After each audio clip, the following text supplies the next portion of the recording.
Making and sharing Minecraft maps has been a quintessential part of the game experience since its inception. So today I have Runner over the Hypixel Pioneers will be taking a look at 7 of the most famous and important Minecraft maps ever made. So let us begin.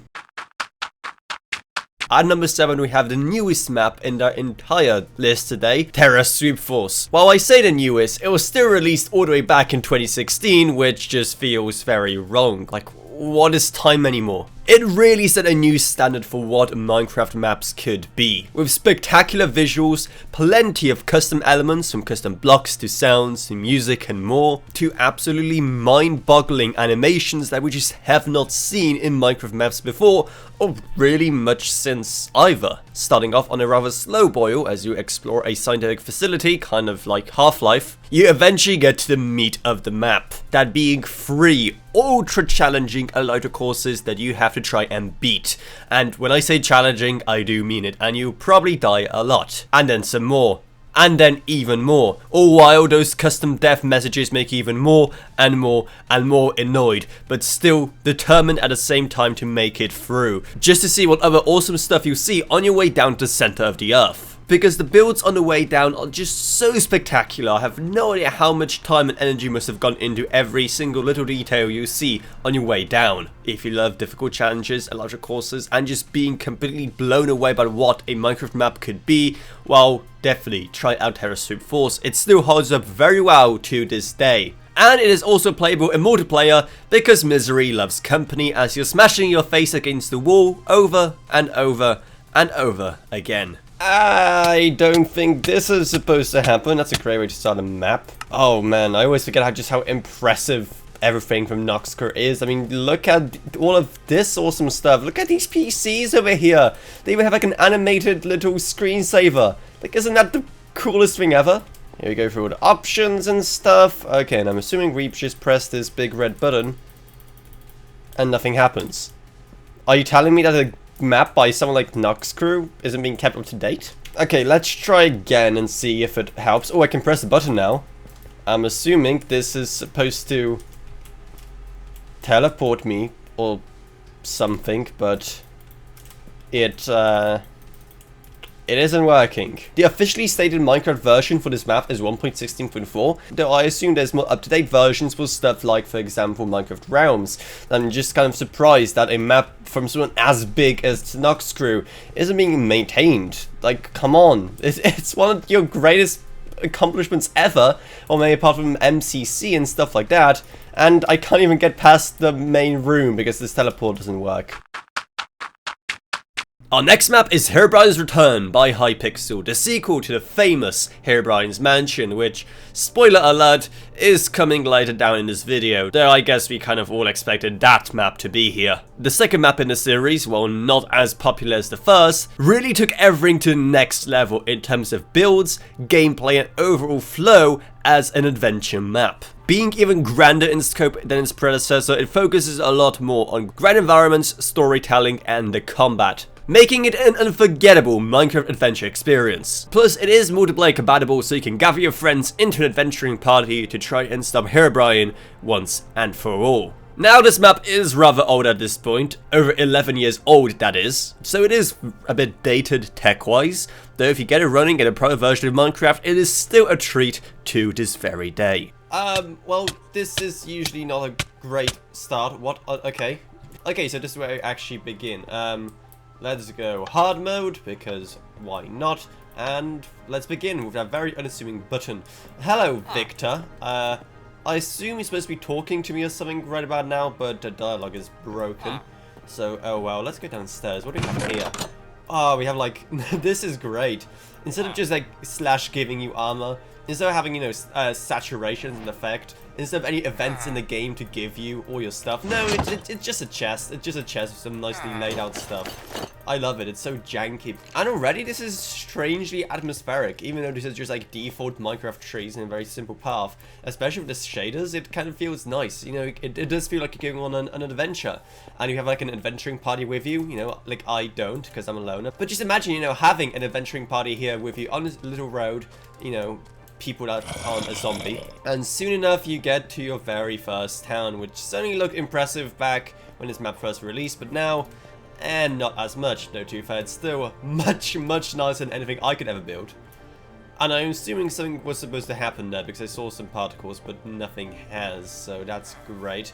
Hello, sir, how are you? Ooh, okay, I'm actually surprised all the trades and stuff survived the conversion. That's actually pretty interesting. Well, okay, most of them. There's an air-to-air trade, which I'm pretty sure I'm not supposed to be seeing. Villagers, I don't know if you know this, but you have a hole into the ether just in your town square. You may want to have this checked out. I mean, everyone likes Sonic, and being able to experience that kind of awesome platforming in Minecraft was nothing short of revolutionary. Not only did it manage to look like Sonic the Hedgehog, but it also felt like Sonic, between all the different movement abilities that have been programmed into it, that at a time were simply mind-blowing to a lot of players who are only getting started with these kind of features. However, the Sonic the Hedgehog map hasn't been maintained much, ever since its original 2012 release. But hopefully one day this amazing concept will be revisited in Minecraft in a newer form. I will be actually so impressed if any of this map actually works in 1.20. I mean, it still looks as impressive as before. I mean, it actually looks like something out of Sonic. Where do I actually begin? There we go, just a very unassuming start button over here. Oh, something's going on, and nothing's going on. Okay, start. And I just get teleported back here? Why? Also, why can't I hear villagers? Hello, sir. Why are you just in here, in the redstone? Do you, like, have any trades? No, you're just stuck here for all eternity. Cool. Let's just fake it, you know. Let's just give me some insane speed and just hope. Oh, that's way too fast. Okay, that is way too fast. I'm just gonna constantly be falling out of the world. I'm actually faster than Sonic right now.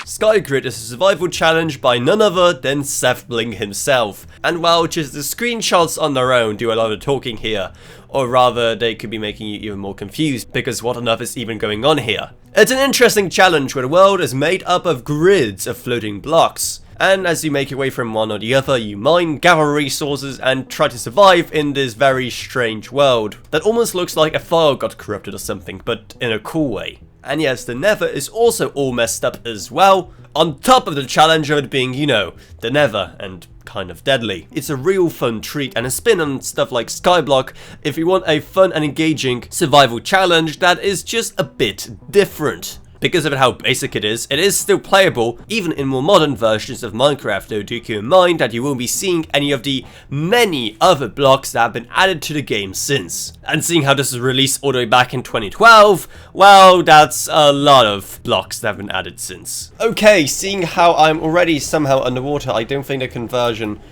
went too great. Okay, literally everything is flooded, and my frame rate is horrible. What is actually going on here? Huh. So this is the famous Skygrid. I'll be honest, I've never actually played this mode before, but it looks pretty interesting. Okay, let's see. Okay. Well, that's exactly what I wanted, game. Thank you. I needed some wood. That's kind of the very first thing you need. And granted, I'm already almost dead. There we go. That gives me just enough for a crafting table. And now I need to make my way. Oh, okay. I didn't mean to do that. I am going to cheat a bit and make myself a portal to the Nether though, because I want to see exactly what the Nether looks like. That's also been Skygridified. And it looks about what I imagined it to look like. Granted, back then there weren't that many blocks in the Nether. That was way before the Nether update. So you don't really get much variety here. You just get glowstone, netherrack, nether brick, and then maybe some nether wart and soul sand from time to time as well. Some gravel as well, I see. But mostly what you get in the nether is lava. A lot of lava. I know stuff like Skyblock isn't as big as it used to be, but I would love to see this kind of concept revisited in 2024 with all the different blocks we have nowadays. Like, this would be so much fun. Imagine doing something like this, but with the modern nether block variety and the modern overworld block choices as well. This would be awesome. I wonder how far does this go on for? Is this just like to the edge of the world? Like, I'm wondering how exactly was this even done? I think either we reach the edge or the world just isn't rendering. I think it is the former though. Speak of the devil and he shall appear.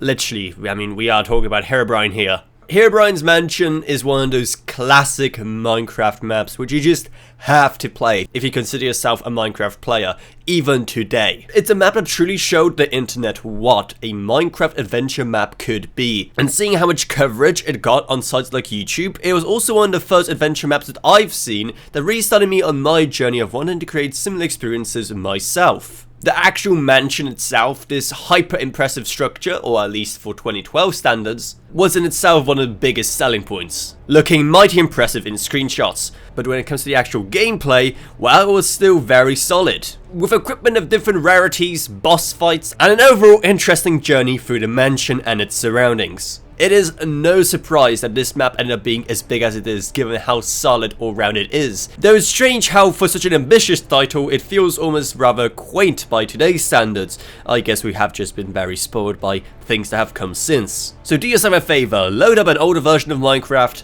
sit down for the hour or two it takes to beat this map, maybe even gather some friends if you have any on hand, and play the map where it truly all began when it comes to Minecraft adventure experiences. And we're already falling out of the world before the map even begins. That's a usually great start for compatibility. Okay, where on earth are we? I can't switch permissions either. Classic trick, open to LAN, allow cheats. And now I can actually switch over and see what on earth's going on. Forever alone? Play this map on my adventure lobby server, mchypixel.net. Oh, how quaint of them. I'm just gonna skip the tutorial. Let's go straight into the adventure. Yes, I read it all, it's not that complicated. And just like that, we're in, and honestly, that is still fairly impressive, even to this day, even if the block palette is kind of limited. I like how this is how you get started, just a chest. You don't even, like, do /give to give you the items, it's just a chest, you just pick it up. It's amazing how revolutionary this map was, but also how just quaint it is by today's standards. Also, what is killing me? And why are you holding trousers? Why are all of you holding trousers and boots? Are you telling me to get dressed? Yeah, when you look more closely at the mansion, it is a bit more limited and not as nice, but still somewhat impressive. Definitely better than anything I'd ever build. I've no idea where I'm supposed to go, though. I'm pretty sure something was supposed to trigger by this point, but nothing is triggering. I don't think this is working. I'm pretty sure this map got remastered for Realms or something, so you should still be able to play it normally.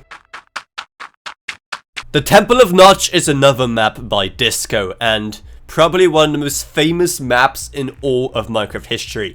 You've seen the video, I've seen the video. Everyone has seen the original video of this map in action and was blown away. Not only was the redstone pretty impressive, at least for 2011 standards, but what I believe was a big part of what made this map stand out is that it made people's imagination go. It wasn't overly complicated or anything, it isn't a full-on adventure map, it's more of a very simple experience with just one gimmick. However, it got people thinking. This is something that could be done in survival, if you find the landscape nice enough for it. It got people's imagination buzzing with what can be done in Minecraft on a smaller scale while still being very impressive. Like I said, there is not much to it, you simply just throw something into a well of offering and Notch will either smile or try to kill you. But despite its simplicity, it solidified itself as one of the most iconic Minecraft maps of all time. Man, this is actually my first time playing Temple of Notch. I've never actually played this map before, and because of how simple it is, it should still work fairly well even in today's Minecraft. And yep, just like that. I do like how the redstone here is just so exposed. Oh! Wow then. Okay, at least that redstone still works. Ow. And yeah, there's Notch himself, Mr. Minecraft. He's actually making a new game, by the way, so I wonder if we can ask this Notch about it. Oh, mighty Notch, is your new game gonna be as fun as Minecraft? Can I have an answer? Ah, there's my answer. Also, I want to point out one of the biggest maps in Minecraft history, and there's just a spawn bed right off to the side here and a chest with just random stuff. Why is it here? I don't know. And why is there 29 stacked diamond swords? That's not why, huh? But still, this just makes me want to build something like this in survival Minecraft one day. I mean, This is actually so impressive, but actually still something you can build yourself in a reasonable amount of time. And finally, at number 1, we have none other than the Dropper, which is the most downloaded map in Minecraft history, and became one of the quintessential experiences to try out in the game in the early to mid 2010s. The concept is pretty simple, and I don't think I even have to explain it to you. Everyone knows what a dropper is. You simply drop down, avoid obstacles, and try to make your way into the water and, you know, survive and stuff. The dropper took that basic concept and ran with it, creating huge and spectacular, convoluted levels that truly tested your skills while also being so beautiful to look at. It's a strange dilemma really, because you want to look around and see what every insane level has to offer, but at the same time you have to continue having one eye on the water so you can actually survive and beat the level. There's so much creativity in every level, I don't even know where to start. It was so good that the format it popularized is still going strong in the Minecraft minigame space to this very day. So if you want to see the genesis of it all, which still holds up incredibly well, even 12 years later, well, you know what you have to do. Play with Minecraft 1.5 if possible. Well, we'll see if this thing works at all with 1.20 instead. And seeing how there's just a pig there, I don't think it works that well. You know, the weird thing about this map is that, you know, all the like lobbies and in between areas are so basic, but the builds themselves are just so spectacular. I mean, look at this! Isn't that awesome? Okay, I can't actually see the water. Oh, there's the water. It's just a giant waterfall. Boom. Next level done. Okay, where on earth are we going now? Oh, now this is just classic dropper. That's just like trippy colors everywhere. And wow, it's not that hard either. No fails so far. I'm a master at droppers, okay? Nothing here will actually challenge me. Okay, forget what I said. So what did you think of our ranking? Is there any maps you'd add, or you think we're crazy for leaving out? Let me know down in the comments below, and let me know which ones are your favorite as well. But anyway, that's about it, so definitely subscribe to Pixel Pioneers for more videos like this one in the future.